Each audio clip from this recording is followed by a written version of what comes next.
ನಮಸ್ಕಾರ, ನನ್ನ ಹೆಸರು ಗಾಯತ್ರಿ ಸಚಿನ್ ಹೂಲಗೇರಿ ಅಂತ.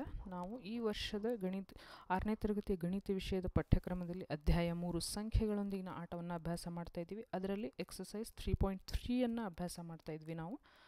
ಅದರಲ್ಲಿ ಇವತ್ತು ನಾವು ಪೇಜ್ ನಂಬರ್ 67 4ನೇ ಮೇನು ಭಾಗವಾಗುವಿಕೆಯ ಪರೀಕ್ಷೆಗಳನ್ನು ಬಳಸಿ ಕೆಳಗಿನ ಯಾವ ಸಂಖ್ಯೆಗಳು 11ರಿಂದ ಭಾಗವಾಗುತ್ತವೆ ಅಂತ ನಿರ್ಧರಿಸಿ ಅಂತ ನೋಡಬೇಕಾಗಿದೆ. ನಮ್ಮ ವಿಡಿಯೋಗಳು ನಿಮ್ಗೆ ಬೇಗ ಸಿಗಬೇಕು ಅಂದರೆ ಗಾಯತ್ರಿ ಸಚಿನ್ ಅಂತ ಸರ್ಚ್ ಮಾಡಿ, ಹಾಗೂ ನಮ್ಮ ವಿಡಿಯೋಗಳು ನಿಮಗೆ ಇಷ್ಟ ಆದಲ್ಲಿ ಶೇರ್ ಮಾಡಿ ಹಾಗೂ ಸಬ್ಸ್ಕ್ರೈಬ್ ಮಾಡಿ. ಆಮೇಲೆ ಇನ್ನೊಂದು ಏನಪ್ಪ ಅಂದರೆ, ನಮ್ಮದು ಹೊಸದಾಗಿ ವಾಟ್ಸಪ್ ಚಾನಲನ್ನು ಶುರು ಮಾಡಿದ್ದೀವಿ, ಮ್ಯಾಥ್ಸ್ ಕ್ಲಾಸಸ್ ಕನ್ನಡ ಅಂತ. ಇದು ಫಾಲೋ ಮಾಡಬೇಕು ಅಂದರೆ ನಿಮಗೆ ಡಿಸ್ಕ್ರಿಪ್ಷನ್ ಬಾಕ್ಸಲ್ಲಿ ಸಿಗುತ್ತೆ. ಸೊ ನಮ್ಮ ಚಾನಲನ್ನು ಫಾಲೋ ಮಾಡಿ, ನಿಮ್ಗೆ ಯಾವುದೇ ಹೊಸ ವಿಡಿಯೋ ನಾವು ಅಪ್ಲೋಡ್ ಮಾಡಿದರೂ ಬೇಗ ಸಿಗುತ್ತೆ ಅಂತ ಹೇಳ್ತಾ, ನಾವಿವತ್ತು 11ರಿಂದ ಭಾಗವಾಗೋದನ್ನು ನೋಡೋಣ. ಹಾಗಿದ್ರೆ ಕೊಟ್ಟಿರೋ ಸಂಖ್ಯೆಗಳನ್ನು. ಸೊ ಏನು ಕೊಟ್ಟಿದ್ದಾರೆ? 5445. ಮೊದಲು 11ರಿಂದ ಭಾಗ ಆಗೋಕ್ಕೆ ನಿಯಮ ಏನಿದೆಯಪ್ಪ ಅಂತಂದರೆ, ಬೆಸ ಸ್ಥಾನದ ಸಂಖ್ಯೆಗಳು ಅವುಗಳ ಮೊತ್ತ, ಬೆಸ ಸ್ಥಾನದ ಅಂಕಿಗಳ ಮೊತ್ತ, ಅದೇ ಥರ ಸಮಸ್ಥಾನದ ಅಂಕಿಗಳ ಮೊತ್ತ ಎರಡನ್ನೂ ನೋಡ್ಕೋಬೇಕು. ಅವೆರಡರ ನಡುವಿನ ವ್ಯತ್ಯಾಸವನ್ನು ಕಂಡುಹಿಡಿಬೇಕು. ಅವುಗಳ ನಡುವಿನ ವ್ಯತ್ಯಾಸ 0 ಆಗಿರಬೇಕು, ಇಲ್ಲ 11ರ ಗುಣಕಗಳಾಗಿರಬೇಕು. 11ರ ಗುಣಕಗಳಾಗಿದ್ದರೆ 11ರಿಂದ ಭಾಗ ಆಗುತ್ತೆ ಅಂತ ನಾವು ಹೇಳ್ತೀವಿ. ಗೊತ್ತಾಯ್ತಲ್ಲ? ಮೊದಲು ಹಿಂದಿನ ತರಗತಿಗಳಲ್ಲಿ ನಾನು ಹೇಳಿದ್ದೀನಿ, ನೆನಪಿಲ್ಲ ಅಂದರೆ ಒಂದು ಸರ್ತಿ ವಿಡಿಯೋನ ಥ್ರೂ ಮಾಡಿ ಗೊತ್ತಾಗುತ್ತೆ. ಇಲ್ಲೂ ನೋಡೋಣ, ಇಲ್ಲೂ ಗೊತ್ತಾಗುತ್ತೆ. ಸರಿನಾ? ಸೊ ಕೊಟ್ಟಿರುವಂತಹ ಸಂಖ್ಯೆ 5445. ಬೆಸಸ್ಥಾನದ ಅಂಕಿಗಳ ಮೊತ್ತ. ಹಾಗಾದರೆ ಬೆಸಸ್ಥಾನ ಅಂದರೆ ಬಿಡಿ ಬರುತ್ತೆ, 1ನೇ ಸ್ಥಾನ 100ರ ಸ್ಥಾನ ಅಲ್ವಾ. 5 + 4 9. ಸಮಸ್ಥಾನದ ಅಂಕಿಗಳ ಮೊತ್ತ 4 + 5 10 ಮತ್ತು 1000 ಸ್ಥಾನ ಅಲ್ವಾ. ಸಮಸ್ಥಾನದ ಅಂಕಿಗಳ ಮೊತ್ತ 4 + 5 = 9. ವ್ಯತ್ಯಾಸ ಅಂದರೆ ಇನ್ನೇನಿಲ್ಲ, ಇವೆರಡು ಸಂಖ್ಯೆಗಳೇನು ಬಂದಿರುತ್ತಲ್ಲ ಮೊತ್ತ, ಇವುಗಳ ನಡುವಿನ ವ್ಯತ್ಯಾಸ. 9 - 9 ಅಂದರೆ 0. 9 - 9 0 ಅಂತ ಹೇಳ್ತೀವಿ. ಸೊ ನಮಗೇನು ಬರಬೇಕು? 0 ಬರಬೇಕು, ಇಲ್ಲಾಂದರೆ 11ರ ಗುಣಕಗಳು ಬರಬೇಕು. ಇವಾಗ ನಮಗೇನು ಬಂದಿದೆ? 0 ಅಂತ ಬಂದಿದೆ.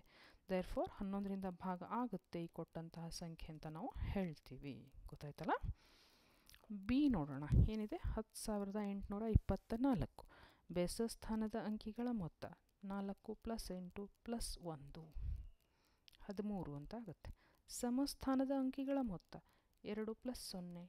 ಸೊ 2 + 0 ಅಂದರೆ 2 ಆಗುತ್ತೆ. ವ್ಯತ್ಯಾಸ, ಇವೆರಡು ಸಂಖ್ಯೆಗಳ ನಡುವಿನ ವ್ಯತ್ಯಾಸ 3 - 2 11. 11 11ರಿಂದ ಭಾಗ ಆಗುತ್ತೆ. ಆದ್ದರಿಂದ 11ರಿಂದ ಕೊಟ್ಟಂತಹ ಈ ಸಂಖ್ಯೆ ಭಾಗ ಆಗುತ್ತೆ ಅಂತ ನಾವು ಹೇಳ್ತೀವಿ. ನೆಕ್ಸ್ಟ್ ಸಿ ಸಮ್ ಏನಿದೆ ಅಂತ ನೋಡೋಣ.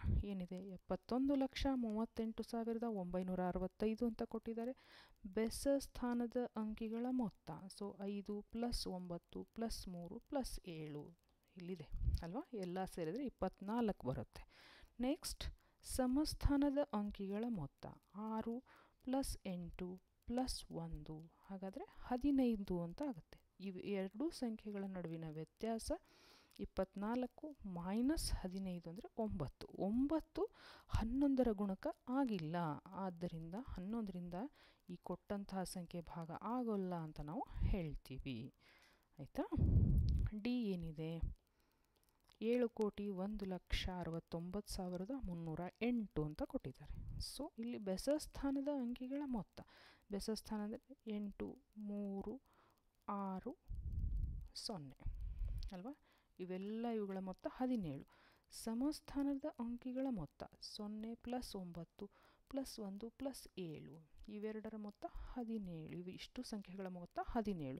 ಈ ಎರಡೂ ಸಂಖ್ಯೆಗಳ ನಡುವಿನ ವ್ಯತ್ಯಾಸ 17 - 17 ಅಂದರೆ 0 ಬರುತ್ತೆ. 0 ಅಂತ ಇದ್ದಾಗ 11ರಿಂದ ಭಾಗ ಆಗುತ್ತೆ ಕೊಟ್ಟಿರುವಂಥ ಸಂಖ್ಯೆ ಅಂತ ನಾವು ಹೇಳ್ತೀವಿ. ಅದೇ ಥರ ನೆಕ್ಸ್ಟ್ ಏನಿದೆ? 1,01,00,000 ಅಂತ ಕೊಟ್ಟಿದ್ದಾರೆ. ಗೊತ್ತಾಯ್ತಾ? ಬೆಸಸ್ಥಾನದ ಅಂಕಿಗಳ ಮೊತ್ತ 1 + 000 ನೋಡಿ ಇಲ್ಲಿ 1 + 000 1. ಸಮಸ್ಥಾನದ ಅಂಕಿಗಳ ಮೊತ್ತ. ಸೊ 0 + 0 + 0 + 1 1 ಅಂತಾಗುತ್ತೆ. ಇವೆರಡರ ನಡುವಿನ ವ್ಯತ್ಯಾಸ 1 - 1 0 ಆಗುತ್ತೆ.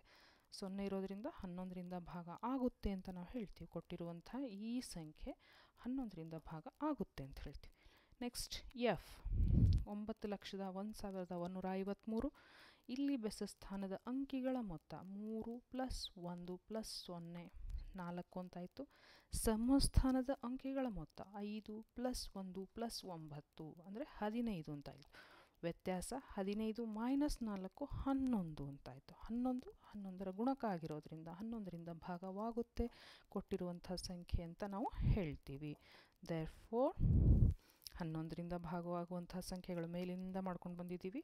A, B, D, E, F ಅಂತ ನಾವು ಹೇಳ್ತೀವಿ. ಆಯಿತಾ?